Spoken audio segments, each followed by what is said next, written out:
Well, I mean, it all started with when I got out of the minor leagues. Um, then I went to college and got heavily involved in college baseball. And they had a they have a huge entertainment convention annually, and this one was going to be in Chicago.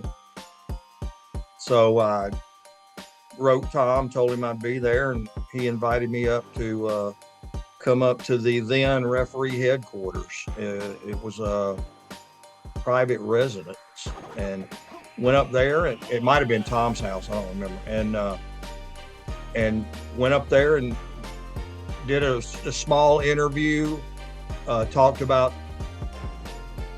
minor league baseball, getting into college baseball, and then I got tied in with the Southeastern Conference.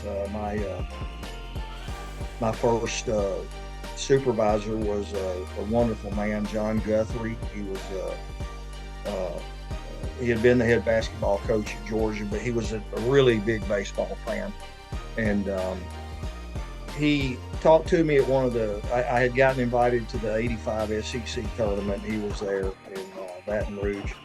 Got invited there, and we kind of talked about, well, what would it be like to put a program together? And I've got some other longtime friends in baseball administration that say you're the guy to do it, that you can put it together for us and kind of set us apart from other conferences, because at that time no conference had a staff that was we wanted to base our staff on neutral umpires, that if I saw the University of Georgia during the week, then I could not see them on the weekend. I would go to LSU or Ole Miss or Tennessee.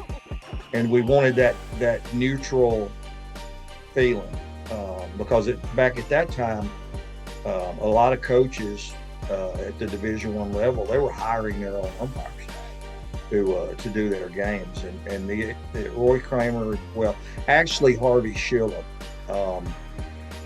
really signed off on the thing and got John and I. And that's how my umpiring career swelled. Once that word got out, one night I probably was coming back, phone's ringing off the hook, and the phone wouldn't quit. And so I was in a uncanny mood, and I answered the phone the way a million people do, Joe's Pool Room, 8-Ball speaking. And I get this, Tony, this is Barry Mano from Referee Magazine. And I said, uh-oh, okay. He says, look, we're going to be down in the Atlanta area doing some other things, and we'd like to do a feature interview with you. And he said, and we'll see where it leads. But he said, we want to do a feature interview with you, and we'll come out and do everything. And we like it, we'll put it in the magazine. There's no doubt that Referee Magazine and John Guthrie opened the door. And John was also the supervisor of basketball officials for the SEC. And he was very good friends with a lot of commissioners. The old transatlantic, Bill Bibb was friends of Charlie Bloodworth, a bunch of different people. So between that article and John Guthrie encouraged me to do that article. I'm not a guy that really seeks limelight and being on TV and all that, and I don't do a lot of interviews. And I do speaking engagements, but I don't do a lot of interviews. I'm doing this one because of the great relationship I have with the referee and NASO and the people there.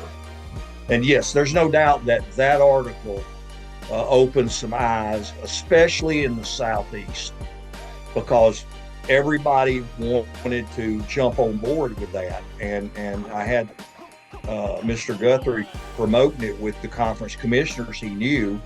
And some conferences I didn't even ask for. John Guthrie would call me and say, Tony, commissioner called me, you're going to take this conference. I'm like, well, I'm at 4 now. He goes, now you're going to 5. And but there's no doubt that that article got me in front of people, got me to where I could recruit quality umpires and build some staffs. So there's no doubt that that article got opened people's eyes as to what we were doing. I mean, I remember the Sun Belt found out what we were doing with neutral umpires, and out of the clear blue, the Sun Belt called me and said, our tournament is 1 week before the SEC tournament. We want to bring in a crew we've never had. We want to bring 6 guys in that we've never had during the regular season and give it a try and see how it works. And they did. Tournament went successful, and they ended up getting that job the following year. I was fortunate. I was fortunate in where my career went. Fortunate in having the Division II World Series twice, the Division I World Series in Omaha twice, and recently being inducted into the College Baseball Hall of Fame in 2023, which was a great honor. Kudos to Barry and referee and NASO for what they built and being able to celebrate the 50 years. And it's such a pleasure for me being a part of that and having those memories, having those relationships, and being able to this day, I'm 67, but don't plan on going anywhere. And but to still have those relationships, and I've seen how the landscape has changed. The neutral stuff doesn't exist anymore, and that's fine.